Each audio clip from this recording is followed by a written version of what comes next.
What's up everybody, welcome back to the shop. It's been a little while since the last video. Shaw has gotten the positive cable of the battery all sorted and fixed in the engine bay, as well as we got all the trim pieces put together in the trunk. And apart from that, I think what we're gonna be working on today is an oil catch can line. That is the next thing on our list of things to do right behind me. Let's jump straight into that.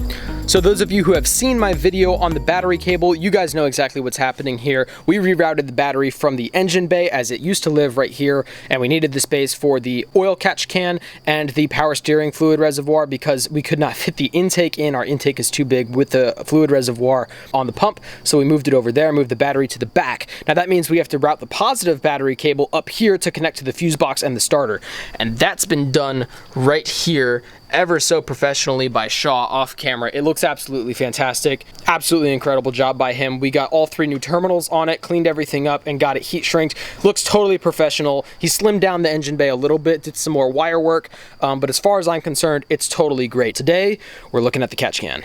All right, buddy, well, before we do the catch can, I think we've got something else to do. We gotta erase the battery cable off the whiteboard. Oh my god, you're correct.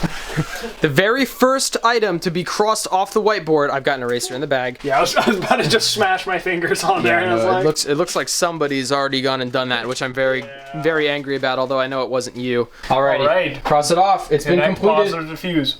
Shoop. Ground cable. Boop. Whoop. It's fine, don't worry about it. Battery cable entirely. Boom, there we go.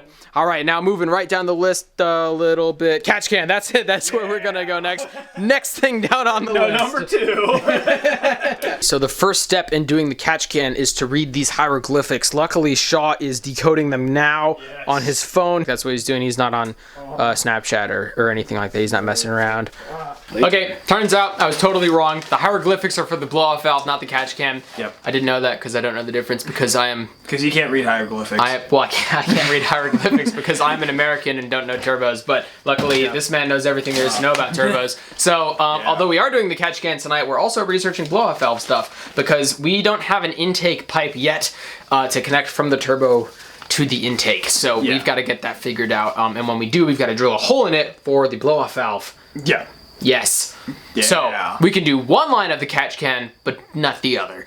Because we don't have the intake yet. So we're going to do at least half the catch can At least half the catch can tonight. I'm going to title it doing the catch can on the Lexus, but we're only going to do half of it. It's like, it's been about 3 minutes into the video. We lied to you.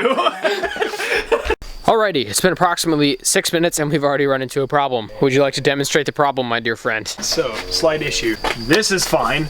The other one is fine, but this would run to the intake in front of the turbo, which doesn't exist yet. So, well, that was the other half I was talking about that we weren't going to worry about. The other half that we were going to worry about, which we subsequently aren't, is to this PCV valve, which, if you notice, if you put it on, it fits, which is great. The problem is that it just kind of goes up and then does that. Yeah, we need to get a 45-degree fitting, right? Or a 90-degree fitting, rather.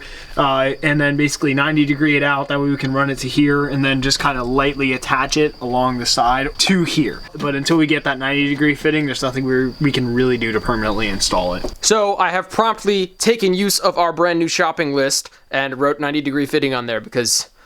yeah, we don't have that one. So you know what? We lied to him, Shaw. They're not seeing any oil catch can today. To be fair, we also lied to ourselves. That's true. Alrighty, Shaw, why don't you show off what we're going to be doing instead of the catch can now that we don't have the catch can material. Alright, so we have like 25 feet of this little like poly tubing that we're going to use for the blow-off valve. The blow-off valve's already in, fortunately, so it's just routing a line. Okay, Shaw has properly broken everything here, and now he's going to tear the front bumper off the car. Yep, there it goes. Treat everything with respect here at 6-Speed Shop. So now we can take a look at the fattest intercooler money can buy. The blow-off valve is routed over there. We did all of the intercooler piping custom ourselves because the car comes naturally aspirated, so we had to do everything on our own. Alrighty, so that is our fancy schmancy, what brand? HKS. HKS blow-off valve. You can tell because inside of it, it says blow-off valve. I actually don't know what it says. I can't read it, but it has writing in there. It has a fancy crest in it. It says sequential blow-off valve inside of it, which is really rad. So essentially what we got to do is route a line from here to after the throttle body. So somewhere in there. Whoop. Oh yeah. Nice and in there. The finest of Home Depot zip tie to complete the $30,000 investment. To complete our boost leak. Oh, 2, never mind, we're good. Alrighty guys, Shaw has been hard at work. You can see he's routed it up behind, underneath the headlight, back underneath this cross member bar, all the way over here up to the radiator bracket. He rerouted it all the way back up here under the radiator, and there's a small square in the bracket which he routed the tube right through. And it will be going into the giant intake we have right here when the intake goes in, but we're still probably a little ways away from getting that intake in permanently, just because there's so much other wiring we have to do underneath it. Shaw just got off his phone. He did all the research for the electric fans, and we ended up buying a switch off of Jegs. Yeah. I don't know anything about it. I didn't do the research. I was doing other things. Oh, another thing I should mention is, I think the last time I shot, we were working on the blow-off valve.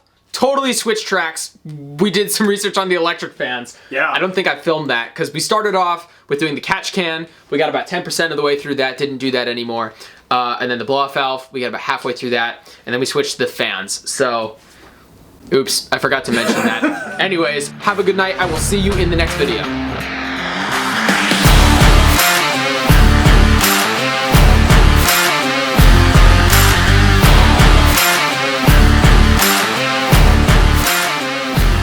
Christmas just happened for us. This is probably coming out mid 2050, but Christmas 2020 just happened for us, and we have a large influx of cash coming in. Yeah. So, or actually, it's coming. Yeah. It has come in. It has arrived. Yeah, it has arrived. Yeah, it's been good. So we've got some money to play with, meaning it's almost ECU time. It's almost diff time. It's almost everything on the board behind me time. Yeah, expensive stuff you see there. Turbo Almost all intake. that. Turbo intake. That's on there. We'll get that. Yeah. Luckily, we found that. As you can see behind me, Shaw's reading. It's very tough for him. This is monumental. He's making big strides. He can count all the way to 10, and he can barely read. Pretty nice. It's fantastic. He's decoded all the hieroglyphics, and we found the English section of the manual, and that helps greatly.